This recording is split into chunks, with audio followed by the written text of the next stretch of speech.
Hello, hello, hello, ladies and gentlemen. Welcome to the podcast. This is the first of hopefully many more. As me and Anthony like to talk wine and mead. I am David Russell, and I am here with my co-host Anthony of Azim's Apiary. How you doing, buddy? You're muted. Fine, thank you. How you doing? I'm good, man.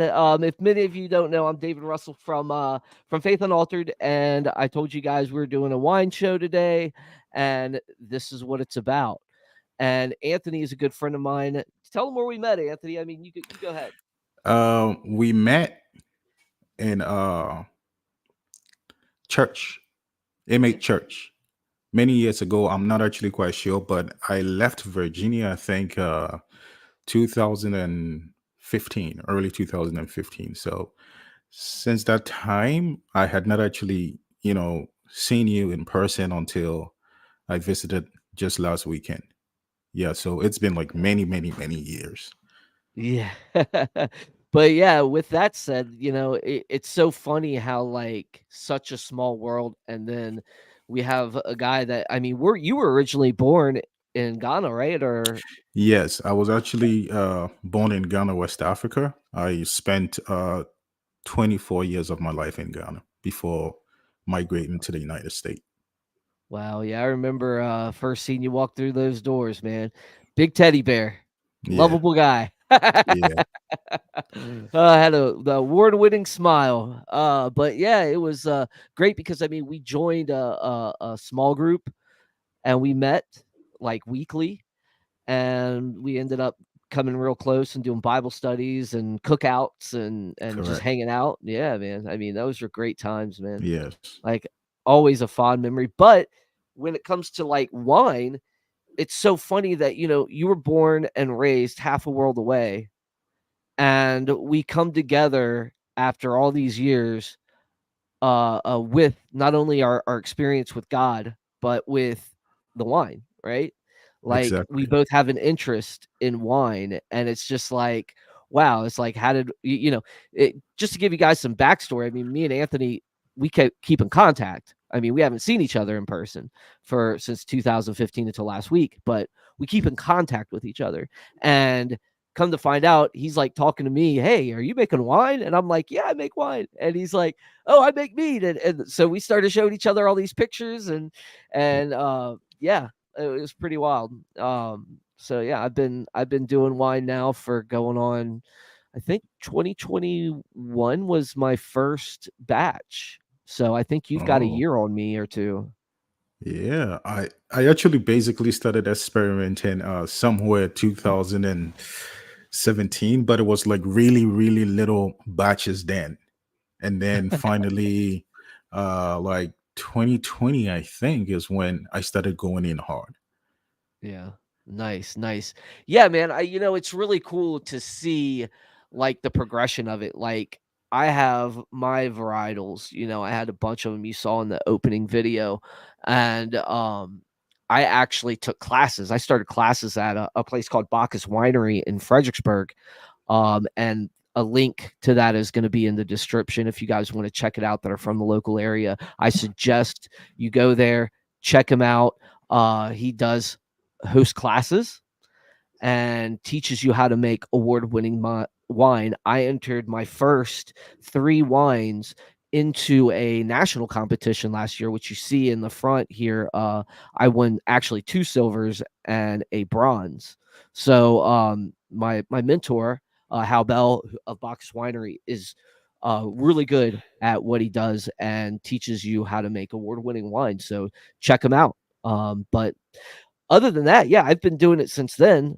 But Anthony, tell me a little bit about the journey. I mean, you left Virginia in 2015. You started when did you get married? When did you settle down? When did you start saying, "Hey, look, I think uh getting stung by bees and taking their honey is a good good way to." Yeah.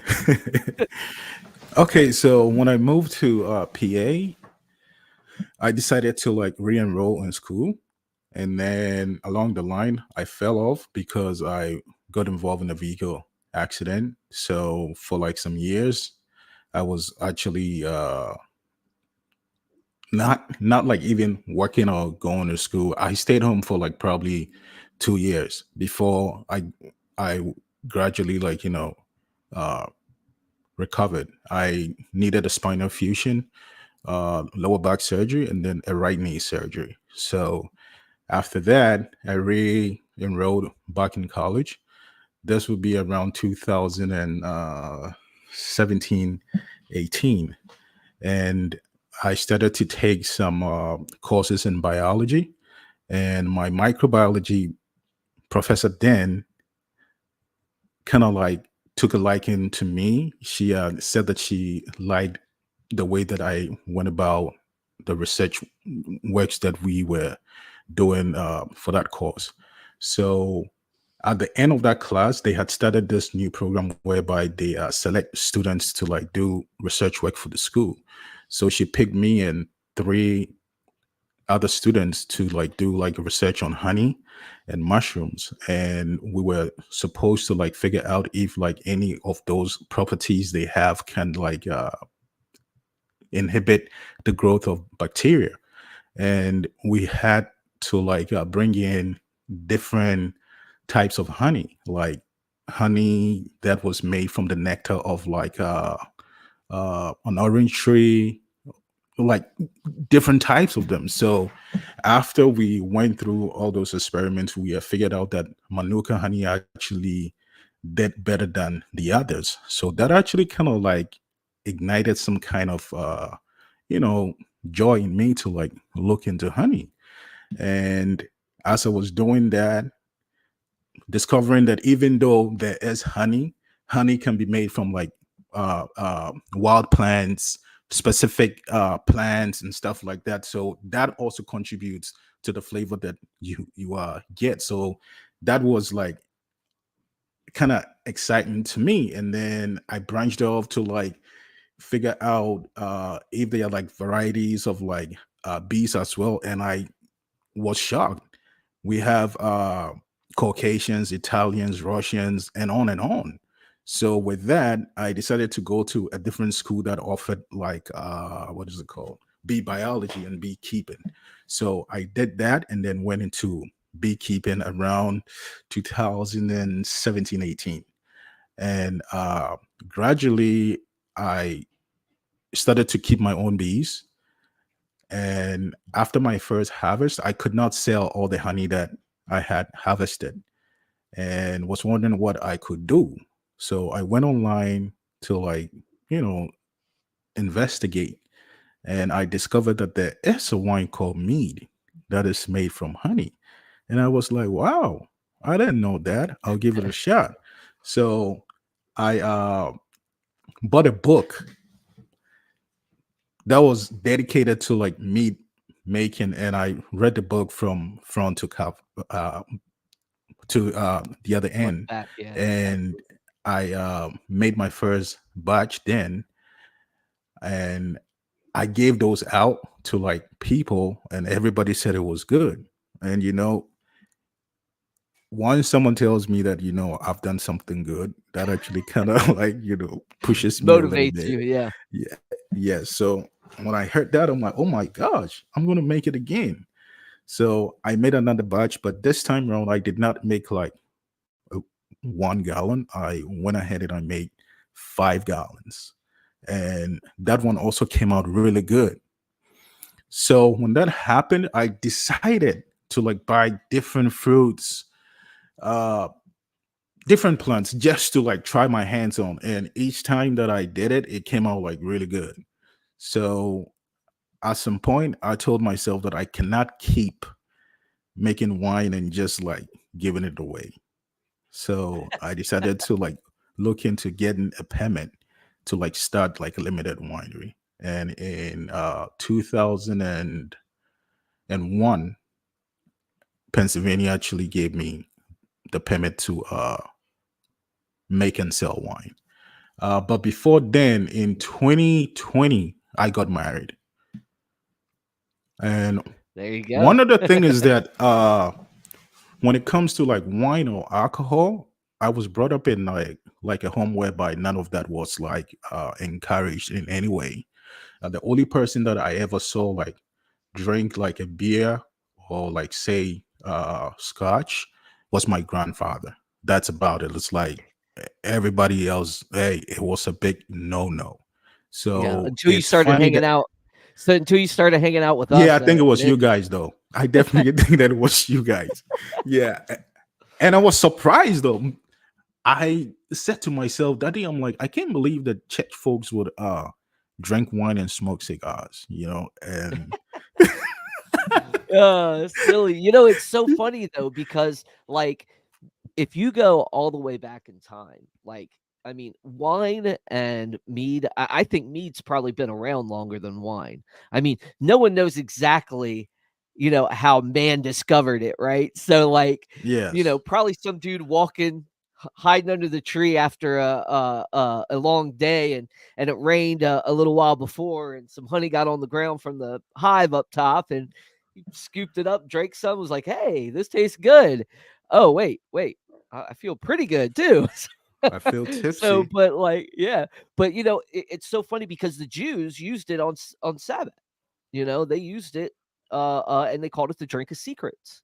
Oh, Because it would actually open you up a little bit. It would help you relax and stuff like that, and you would end up telling secrets that you probably shouldn't have told. Some of them you probably shouldn't have told. nope. But Shouldn't have. You shouldn't have, but yeah, Mike. so and it's all throughout the Bible as well. And you'll get a lot of people, well, Jesus drank wine. Oh, that was grape juice. No, that's not. I mean, if you look at the Greek, which I've studied, you went on to your degrees and stuff like that. When I went back, I finally was able to go back during the pandemic to get my master's in philosophy, apologetics, and theology, right? So, which is part of my whole philosophy degree and stuff like that, but that's my main area of focus is apologetics and philosophy.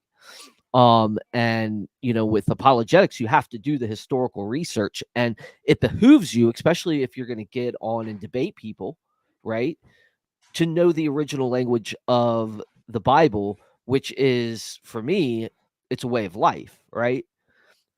So I really got into it, and you see the Greek, it makes a distinction between grape juice and actual wine, you know, that we know today, and of course, it actually uses the word wine versus the other Greek word for grape juice. There are specificities there, and it's so funny to me that we see all throughout the Bible, Paul telling Timothy, "Hey, drink a little wine; it's good for your stomach." It's good. Yeah, it's good for your Um, stomach. Yep.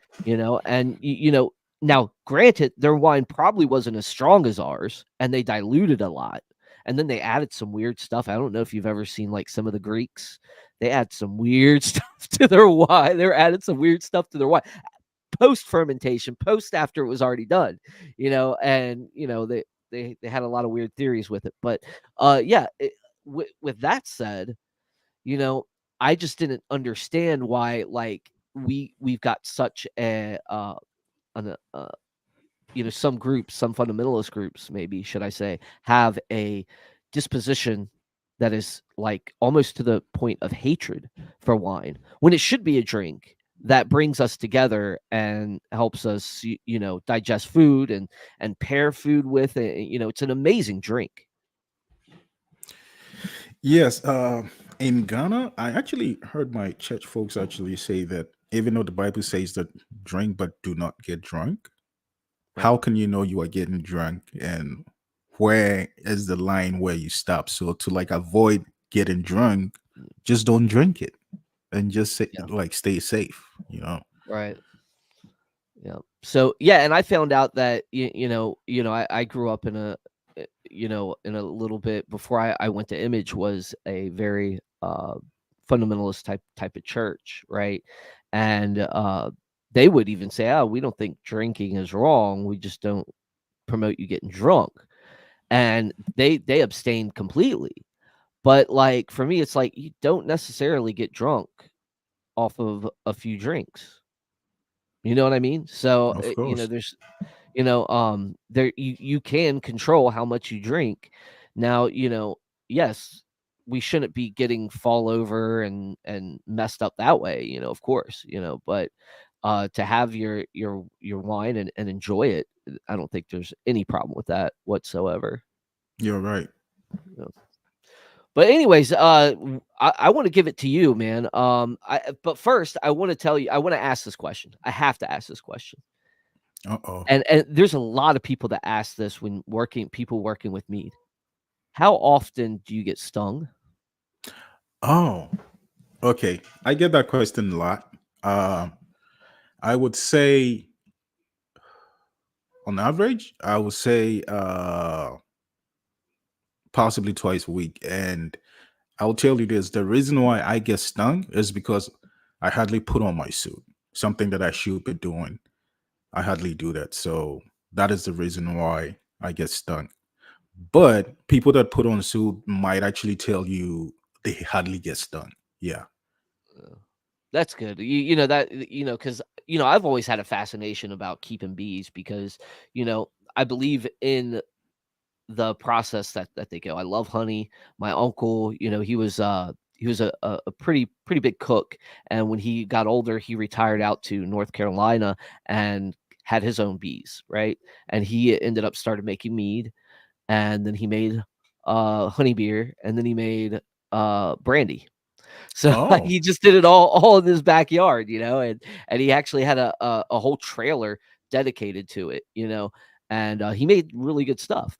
And that really got me interested. And when you hear about like, the bee population suffering and stuff like that and realize how important they are to your environment, it kind of like motivates you to kind of want to do that. So that's one of the Exactly. reasons I asked. Another thing is like kind of explain the process. I want to show everybody a video here of what Anthony's doing. Hopefully it does what I want. There we go.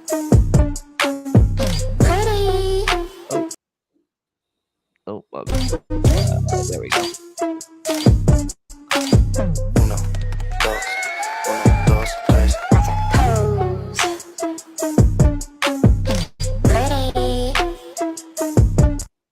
So what is that? Is that a recent box that they're leaving or they're actually coming into to kind of run through the process of what it takes to care for bees and stuff? Okay, so in that video, what you saw is called bearding. And that actually happens when there are like so much bees in the hive, and like the temperature outside is also like, very warm, and it's like super hot in the hive. So they actually end up coming out to hang out like that just to cool off. So that is bearding. They are not leaving, they are just, getting some air. Yep. Now does it gets hot in there, right? Yes, And that's due to them flapping their wings, right? How exactly. fast they So flap their wings. when I started beekeeping, I wanted to like, see how hot it gets in there. You can actually use like a measuring device to do that, but I did not want to go that route, so I just like popped off the lid, and I did this, and I put my hand in there. David, I tell you, the heat that they generate, okay? Sometimes I wonder why we don't keep bees in our walls. Like like we would stay warm in winter. That is how warm it is. Seriously. Yeah. Yeah, but Yeah, I've no, go ahead. yeah, like in the beehive, we have the queen and the workers and the drones. And the job of the queen is like to like lay the eggs and then send off like pheromones, which actually tells the workers what to do and what not, and it helps them to like also come back to the hive and not go into the wrong hive and stuff like that. But the drones actually get kicked out when winter gets like closer, because they want to like preserve the food for the rest of the members of the hive through winter. So the only job of the drone is to like mate with uh queens in that area. So they kind of like contribute very little to the hive. So they get kicked out to just die off. Hmm.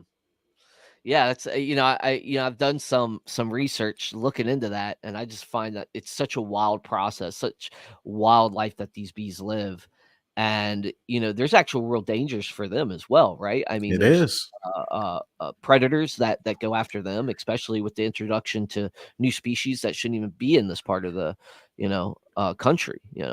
Exactly. And if you have hives in areas that have like raccoons and stuff like that, they try to get in and also like take stuff. And we have like wasps and stuff that try to get in, also to like steal honey and all that. And also when it gets like to like winter time, mice or rats that are like in the bushes and stuff also take refuge in beehives. So we have to like put measures in place to like keep those out.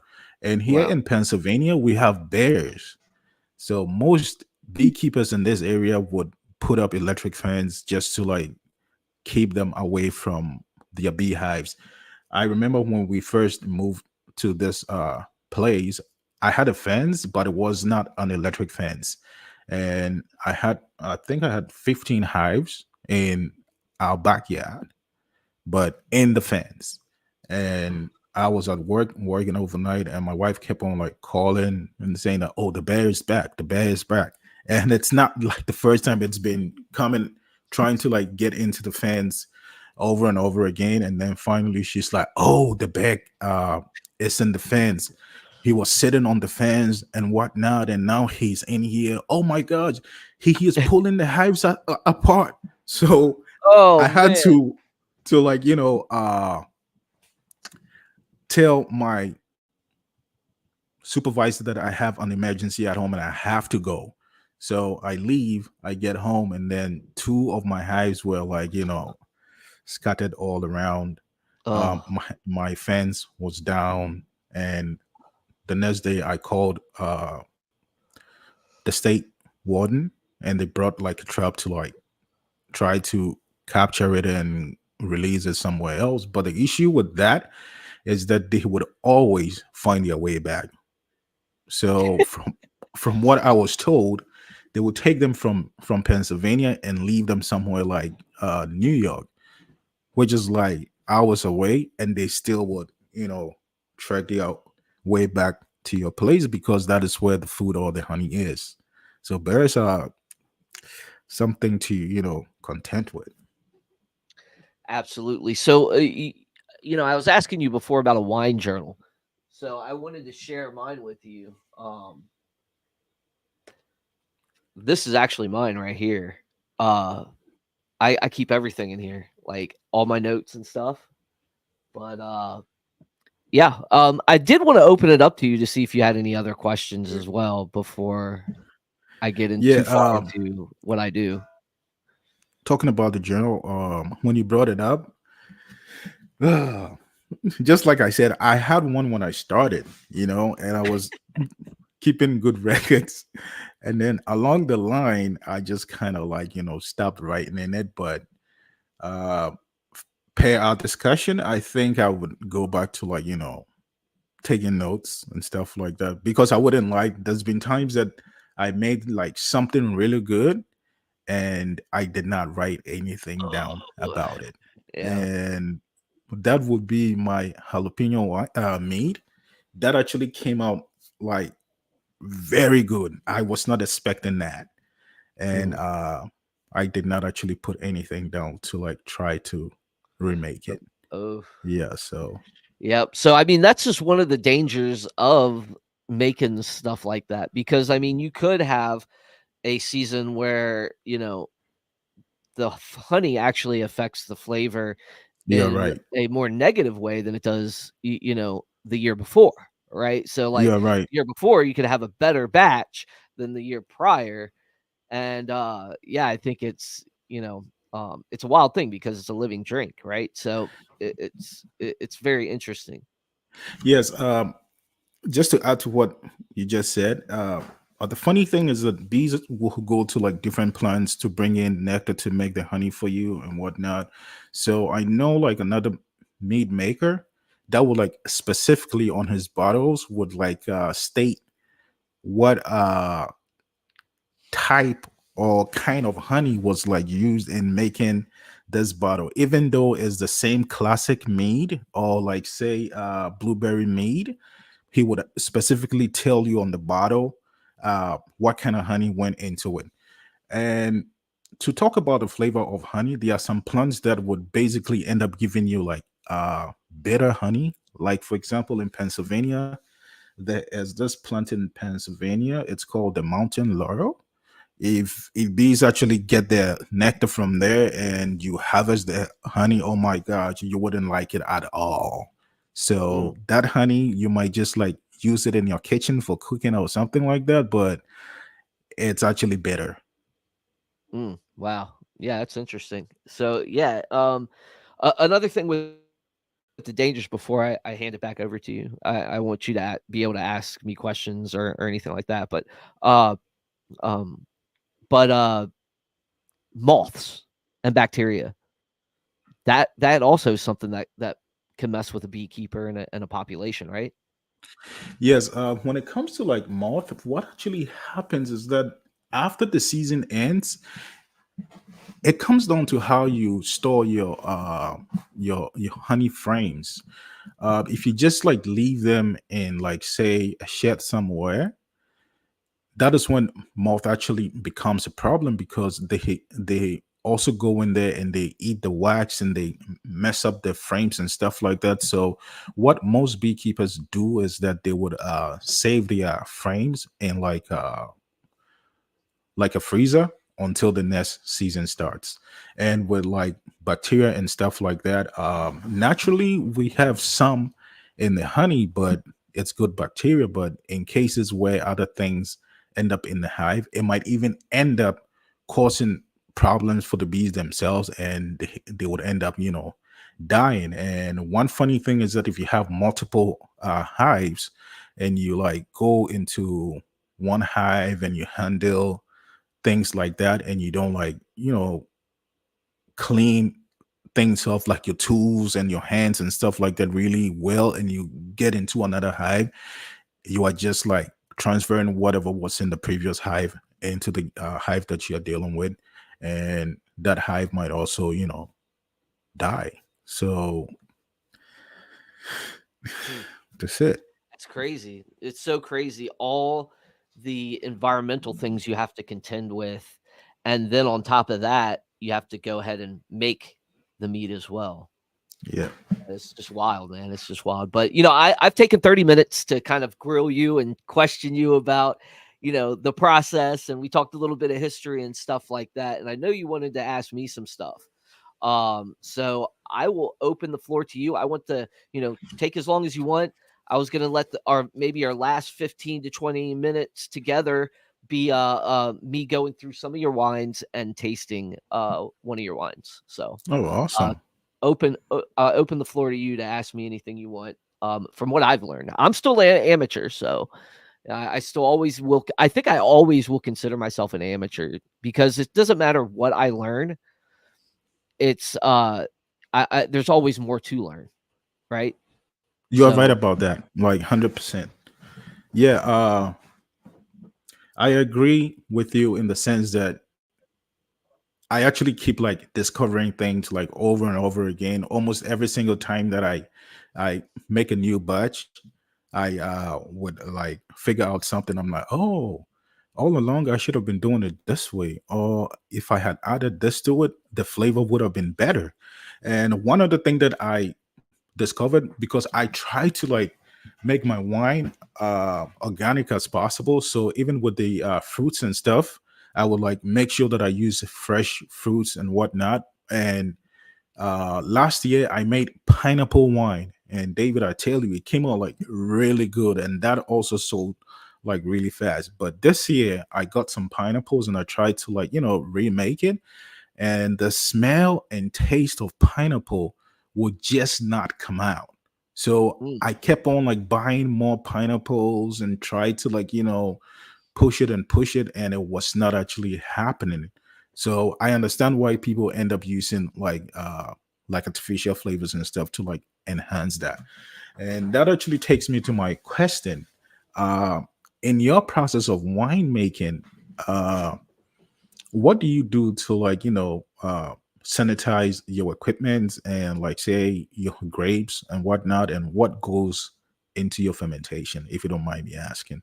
You Oh can wow. keep your secrets though.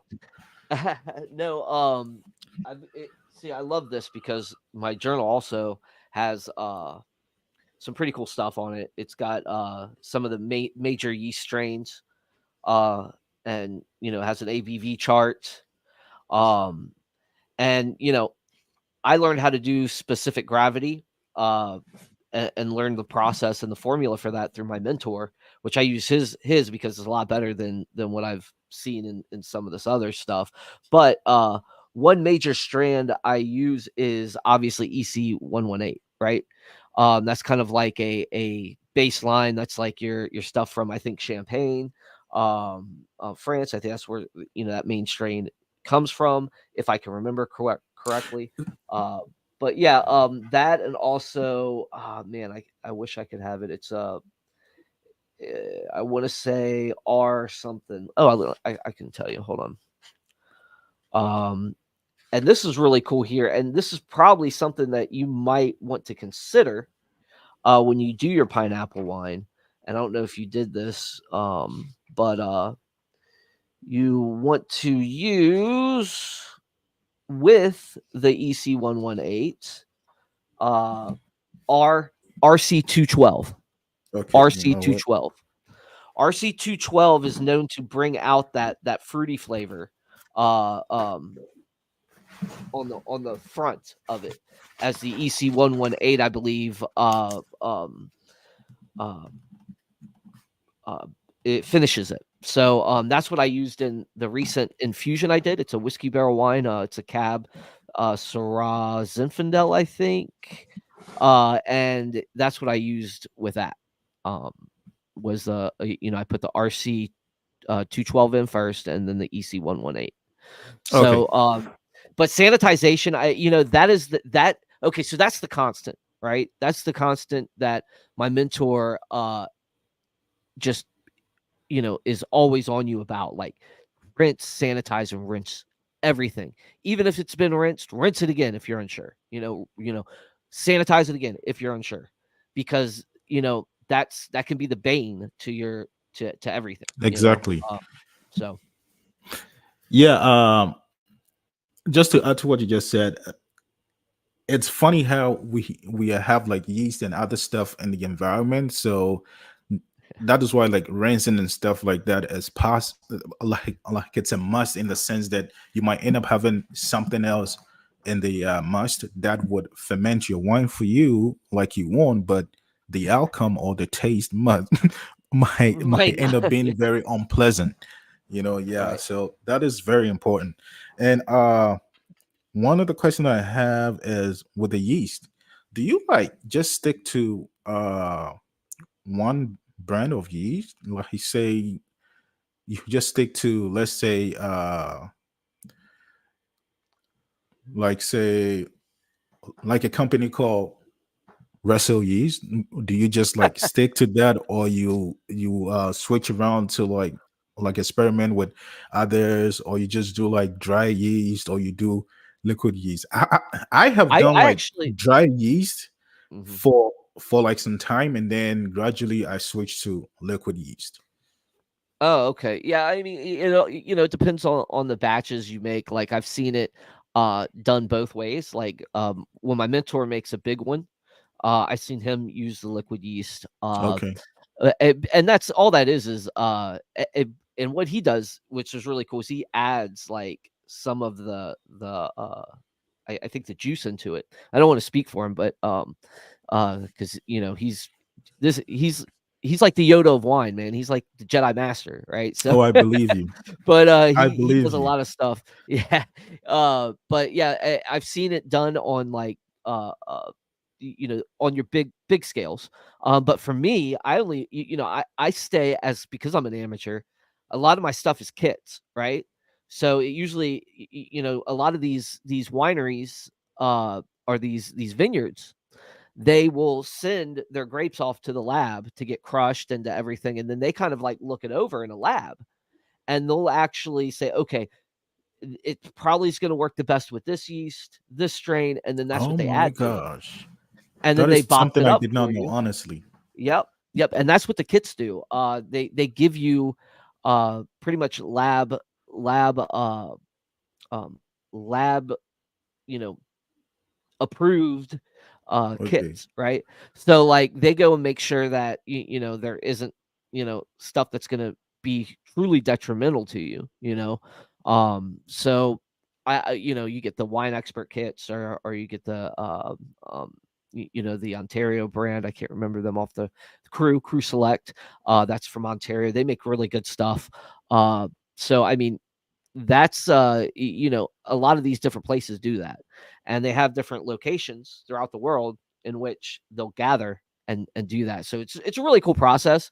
uh and I usually just make the 6 gallons, so I use dry. I just sprinkle the dry on top, and I wish I had my picture. I was like, oh, I'm gonna load some more pictures in here, but I didn't get to. But yeah, I just sprinkle on top of my 6 gallons, because 6 gallons makes 31 bottles, and I don't sell it like you do. I can't, it's a nightmare for Virginia almost. It's a lot of money. Let's put it that way, and I don't have that type of money, so I make it for family and friends and give it away and stuff like that, and send it to competitions, and I'm learning, so maybe I'll get there one day, but You will. as what I'm trying to say though is that you know I I do use the EC118 a lot. I mean, that's Okay. probably that's the main, Okay. so it's more of strain than it is the yeast strain, like you're saying, because like you get some wild yeast, it can mess things up, right? So Yeah. you want to kind of have that control. And like I said, RC212 and EC118 is the one I think the two I use the most. I often use them together. Oh, So, okay. yep, yep. But, yeah, man. So I have this idea of making a mead with wild yeast. I don't know if you would want to go on this journey with me and then make like wine by using environmental yeast, and then we see what the outcome is. And the reason why, Well, it's so funny. Yeah. okay, You so have to do your research. reason why I actually want to like embark on that journey is the simple fact that honey already has like some good yeast in it that is good for your tummy and stuff like that. So I, I have been thinking about it, that I would someday get some honey and just ferment it, put like tannins and stuff in it, but I would not add any yeast to it, and then see what the outcome is. I would make like a really small batch, and then I would try it and see if it works out. What I would end up doing is that whatever yeast is actually like harvested from that batch, I would keep that and then reuse it and see if it works out. And I'll send you a Yeah, man. bottle to try too. Yeah, absolutely. Let me know what you think, before you send it to me, because, I'm skeptical, because I don't know what kind of yeast would be, involved there as well. So I Yeah, mean, you right. might want to do your research on what are the most common forms of yeast that are in your area. So maybe there's a research on that. I don't know. That'd be I'll cool let though. you know. Yeah, Yeah, I would love to taste it. I'm all about tasting, so yeah, I love all the varieties. I mean, I think that's one of the biggest things that made me fall in love with wine, man. I was telling you earlier that I started at a young age, and I didn't like it when I was growing up because, my dad liked dry wines, right?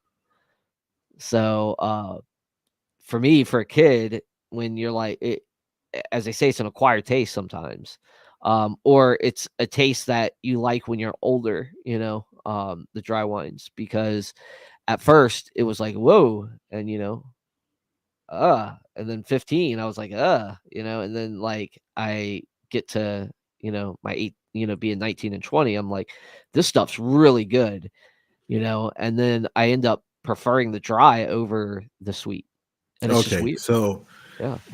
That was the reason why I asked you that question, because when I started to make my meat, I really liked like the sweet kind and whatnot. But when I started to make the semi and the dries, all of a sudden I'm like, oh, I kind of like the semis and the dries more than the sweet ones. And Right. I spoke to a few people as well, and they would always say that, oh, when I started drinking wine, I used to like the sweet stuff, but now I can't do any of them. I just do like straight dry. Like one person said that they even prefer it to be like bone dry. Yeah. Yeah.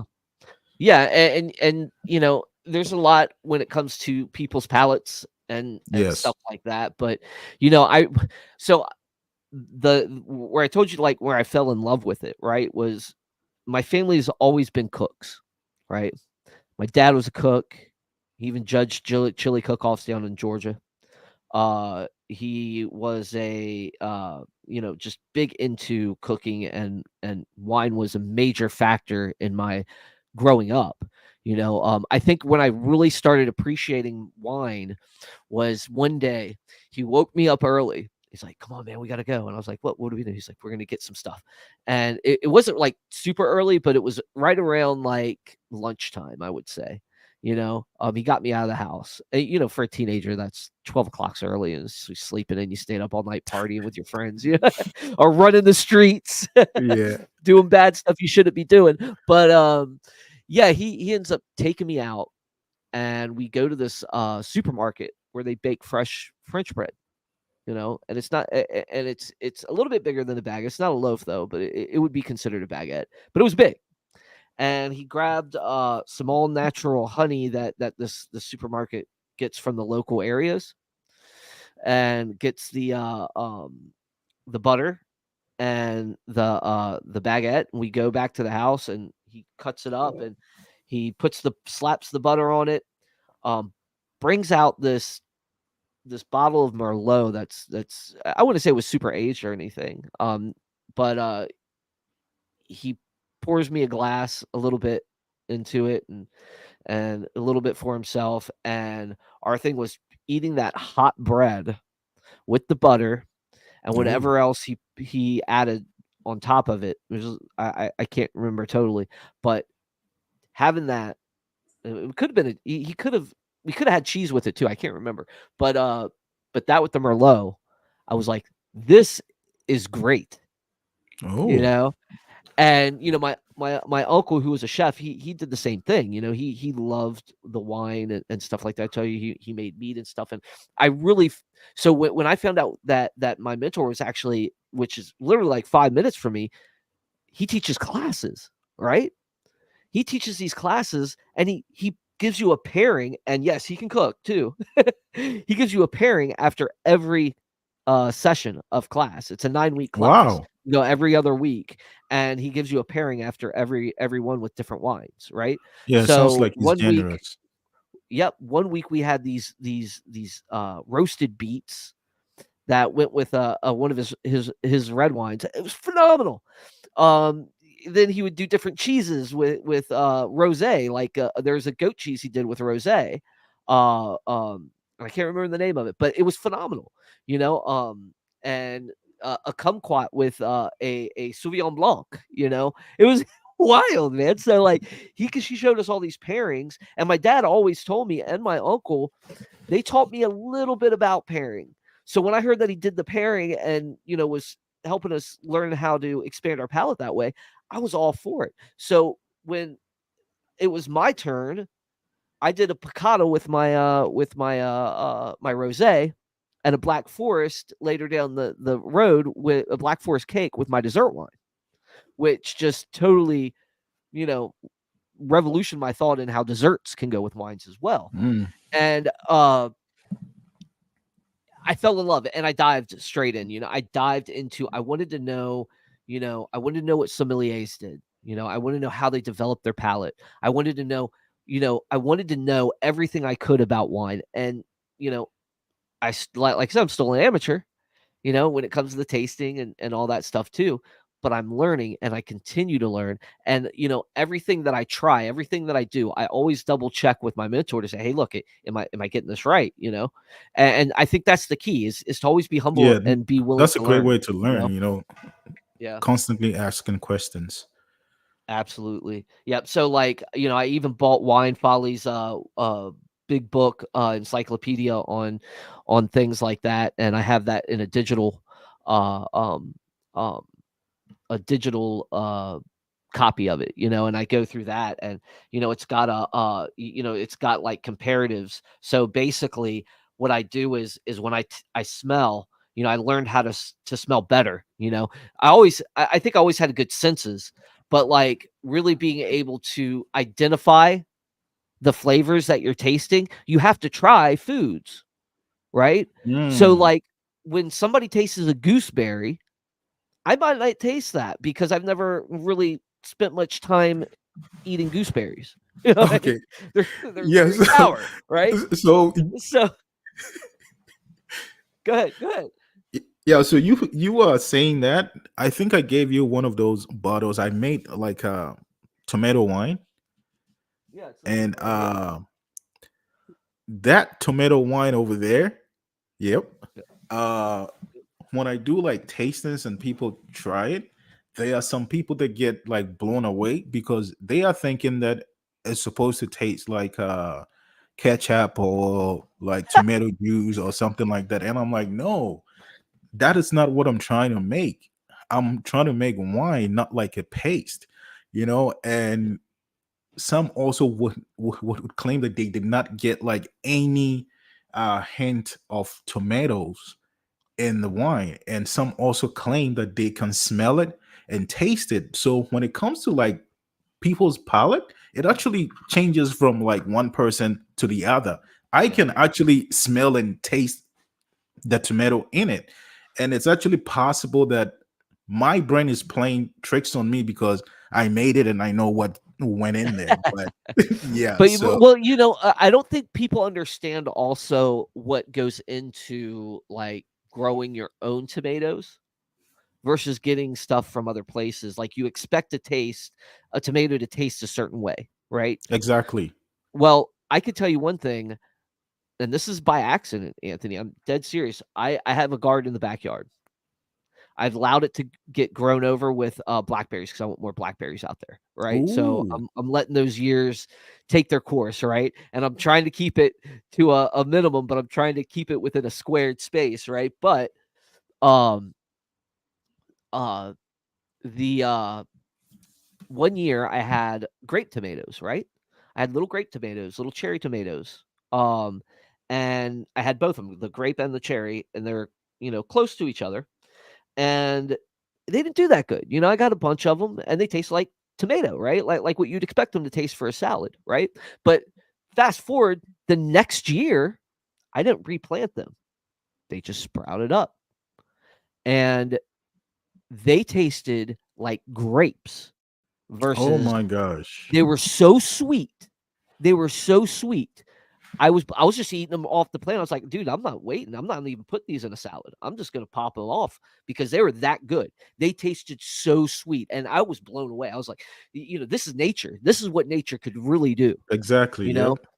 Yep. instead of us just doing this mass producing and all this stuff we do, and we get these certain ideas. God has a way to make things even better as well. And like the what he's put here in place is just an amazing thing. And no wonder he wants us to enjoy it and have dominion over it because like things could be so good. Yes, I like it when you like plant some vegetables and stuff like that, and pollinators come Mhm. and cross pollinate, and during harvest time, then you realize that you have like a melon with like a hard skin, but it's not supposed to be hard skin and Right, stuff like right. that. I love that. It's amazing. It's Yeah. amazing to me. Seriously. Yeah, it's pretty wild what nature can do, man. And those sweet grape to me, they haven't grown since, but that one year, beautiful, beautiful. But go ahead, man. Any other things before we move on to the next phase? Let me see. I think it actually still have to do with like making wine fermentation and stuff like that. I know that Sure. from like winemaker to the neck, people have their own methods and whatnot. But when you do your fermentation, how long do you let it go for? I know most people Oh, wow. say 3 weeks is what they do. Most people that I talk to would say 3 weeks is the max that they go, because what happens is that when the yeast settles and the cells actually would like burst and then let out off Sulfur. flavors and stuff. Yeah, sulfur. So Yeah. how It long gives you it do gives you 14 days. 14 for? days Okay, normally. 2 weeks. I might let it go an extra 7 if if all the sugar hasn't got down. I don't have a Okay, 0.99 got it. sugar. So you would take a reading and see where it has gotten And I'll to. still rack it off the original stuff Uh and huh. allow it to just do its thing in the carboy. Okay, yeah. I actually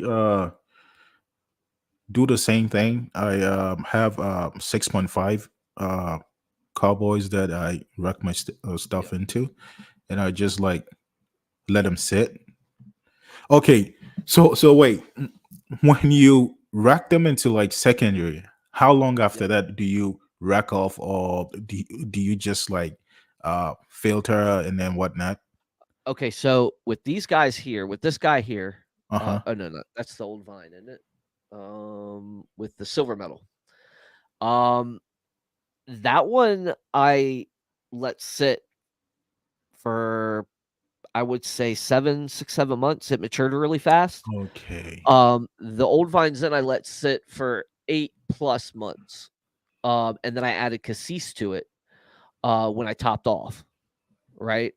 So when I finally did this, its final rack, mine's not extra filtered. Mine's not, mine's uh, uh, just racked. I don't do extra filtration processes for mine. For the winery, they do, because that's a business, But for me,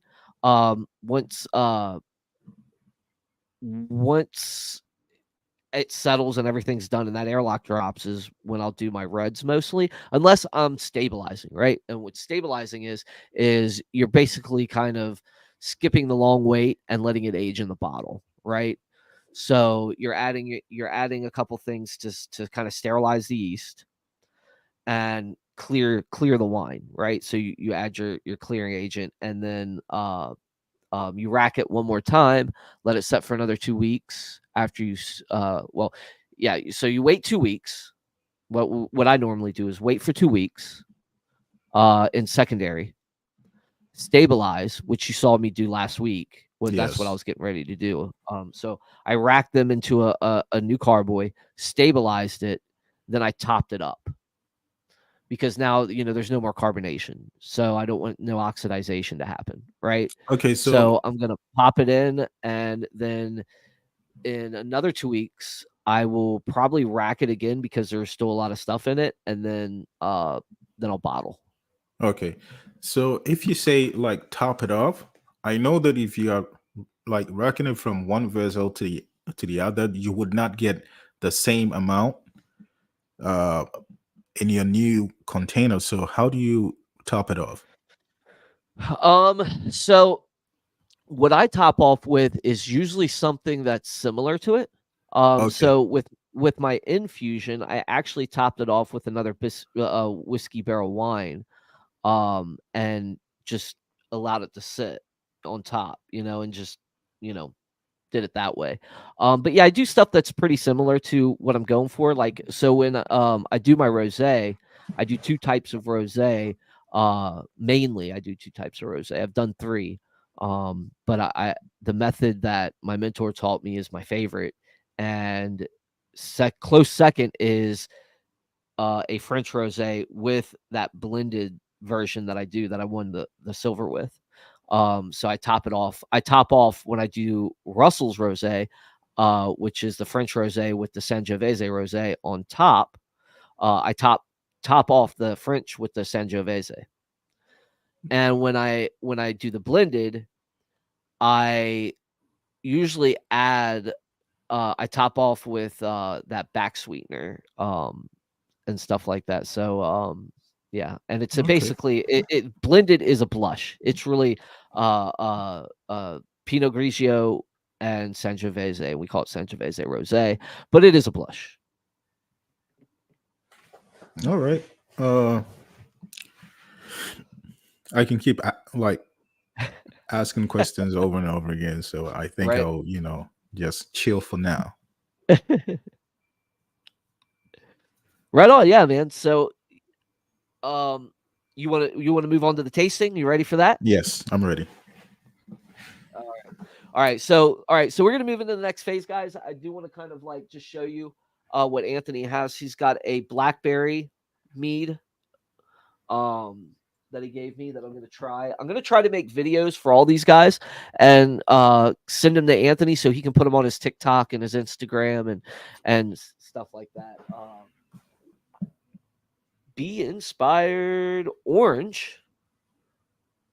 So let me tell you something about that one. So that one was one of the wines that I made that the flavor wouldn't pop. And sometimes it gets like really annoying, but I finally got it to a point where I thought like it was sell. I sold like a few cases of it and I left like a case for myself. So that one there, I think is possibly 4 years old. Oh Yeah. wow. Okay, Yeah. that's perfect. Uh, the tomato. We've got his classic. That's one of my favorites. He's got his classic. This I love just classic mead. I love it, dude. So I'm probably gonna love it too. And then there is hibiscus, and he gave me a couple more like this Bouchette tea, which I will also tell him about on this podcast. And he gave me another one that wasn't labeled, so I didn't bring that one over here. But yeah, I'm excited to get to try it. The only criticizing aspect of the Bouchette, is that how you say it? Yeah, Boucher. Is the thickness of it. It was a little bit too thick. But it tastes a Okay. lot like my grandmother's sweet tea Okay. with the honey notes at the end. So I really taste the tea on the front half, and then I've got the on the back half I got the honey. Okay. Really cool experience. I gotta say, it was really So cool. My mentor liked it as well. so what I like to ask people Sure. is on a scale 0 to 10, what you would rate it as? The Boucher, I'd give a probably a 6.5. Okay.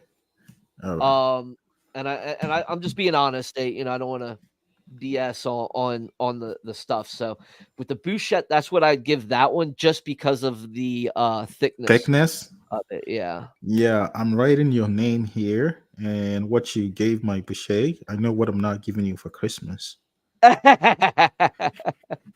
No, hey, look, I like it. If it's hey, if it's above a 4, because I try to grade a little harshly, um, because yeah, I don't want to like you know um make it so I want to be honest. So I would give that one um a solid Yeah, you said 6.5 for the Bouchette. okay. Because Yeah, for me it's a dessert wine. So for a dessert it is. wine, I would give it for a dessert wine. I'd probably give it a little higher as a 7.5 if I had the right dessert with it, Okay. right? Okay. So I just to get just to be honest on that aspect, but like an overall wine, if I'm just gonna if I'm just looking to get a wine to sip on for the night, I would give it a 6.5. So right now I am opening his blueberry mead, which I'm excited about. I've been wanting to try this one since he said it was his one of his favorites. Yeah, and by the way, I hope you know that I make a bunch of dessert wines. Oh yeah, absolutely. I Yeah. I, I would not expect anything less. You're a mead maker, I mean it's easy to make. dessert wines. And just to be honest with everybody here, is that dessert wines sell. Yes, they do. Or sweet wines sell. One of the biggest things in our winery is the Island Mist brands, and they sell very good too. Um, so yeah, I'm excited about this one. I can already see the color, beautiful. It's got a little, well, no, that's just residual sugar there. Um, Nice color. Definitely, definitely smell the blueberry. I'm getting the hints of the mead actually coming through as well. A little bit of citrus as well is what I'm smelling here. Okay, so that is actually one of my signatures. I kind of throw something in my fermentation to like make it a little bit different from other stuff. So Yeah, yeah. that's cool. That's cool. But I'm definitely getting like citrus, man, like grapefruit almost. Um, yeah, even the color kind of reminds me of grapefruit in a way. But yeah, definitely like citrusy orange on that scale. Citrus orange and grapefruit.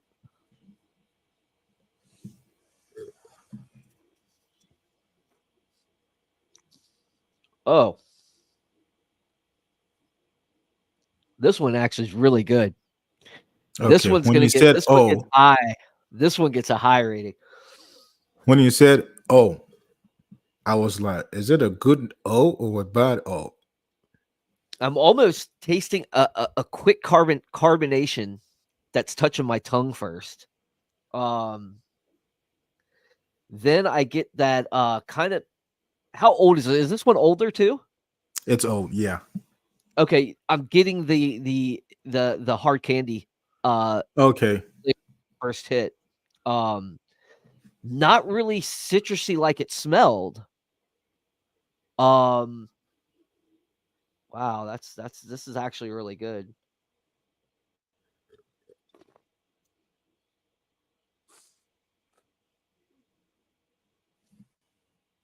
Maybe maybe that citrus is coming in on about midway, but it's not very strong. The No, it sweetness shouldn't really be at levels all.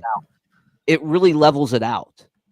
It really does. And I'm getting the not so much as the blueberry, but a a like blueberry type of candy.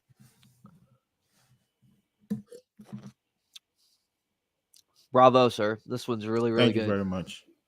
I like this one. I would rate this one a solid 8.5 for sweetness, for a sweet wine. Definitely one I would actually sip on at a party. That's, makes me think of summertime and being by the pool with friends, sipping on this. Yeah, absolutely. Um, color says it looks a little cloudy, so that would be my only critique. It looks a little cloudy, but that just could be the carbonation. Because I do see a little bit of what looks like carbonation. Um, Maybe one of the yeast reacted a little bit in there. Possibly. Or maybe you just have some carbonation in there. I mean, it's not a bad thing. Plenty of people do. Um, it's not to the point of sparkling, but it's got that. And I think that actually for a summer wine and a sweet wine, that actually can make that wine better. I agree. So yeah. So yeah, with that said, yeah, I mean, I give this a solid 8.5 for a sweet wine that you'd get on a summer. As far as a overall wine, I'd give it an 8. I like it Okay. a whole lot. I would definitely go and I would buy this at a store I was just about to for ask a you pool that. party. Would you spend money on that? I would absolutely, absolutely. I really like this. I mean, uh I try to be honest and give a harder critique, but yeah, I really do like this. Um, I don't have a sheet to write stuff down. Otherwise, I would. Usually I have like a guide sheet. I should have printed one out. Maybe we'll do that with the next ones I try. But for this is great. This is Yeah, I great. did write down what you previously said about sweetness is 8.5 and overall is 8, all out of 10. Hmm. Hmm. Absolutely, absolutely. Yeah, I hardly would ever give out a 10 on things because it's just there's so much that goes into it. But yeah, this is really good. It's not thick like the Boucher, and yeah, this is a good. And it's got definitely got some fruitiness to it, but it's really got a candy flavor as well, like a hard candy flavor. Like what I wouldn't say like a Jolly Rancher, but it doesn't taste like a Jolly Rancher. It's better than that.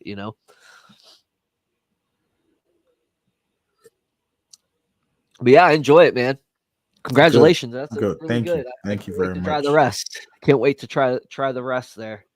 So yeah, everybody, Blueberry Bliss is what it's called from Essiems Apiary. Again, the descriptions are in the description section of the YouTube. And yeah, very good, Anthony. Thank you. All right. Well, guys, I think we're coming to an end for today. We've gone about an hour. Talked about wine, talked about our love for it. Hopefully we could do this in the future. Not sure, maybe. Hopefully. Yeah. If you ever get some time, I'd love to have you on again and we can actually talk more about wine, maybe history and do more tastings and stuff like that. Maybe you can taste mine and see how you like it. All right. That sounds really good to me. So definitely. Let's do it again. Yep, absolutely. Well, guys, again, thank you so much for being here. Thank you for having And me. I hope you enjoyed. Yeah, I hope you guys enjoyed what you saw. Again, let me just give a shout out to a couple places here. Um, you can follow Anthony on TikTok at Azim's Apiary. Um, and that's mainly what I wanted to put. Uh, Bacchus Wines. I think it's Bacchus VA, Bacchus USA. Let me where I go. Uh,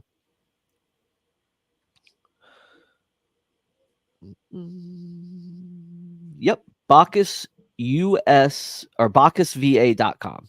So look up that if anybody in the area wants to go out and learn how to make wine, make award-winning wine, go to Bacchus. That's where I go. You'll probably even see me there. So I'm there a lot. But yeah, incredible time again, Anthony. Thank you, Welcome. guys. Buy some of Azim's Apiary wine. Again, follow Anthony on TikTok. Is there any way that uh, people could get a hold of you, Anthony? That email, maybe put that out there, or anything else that you would also like me to add to this description. Yeah. They can find me on TikTok, like you had said, and also Instagram is the same name. And for like email is the same thing, acmsapiary@gmail.com. That's about it. Right on. All right. Well, you guys have fun, and we'll catch you next time.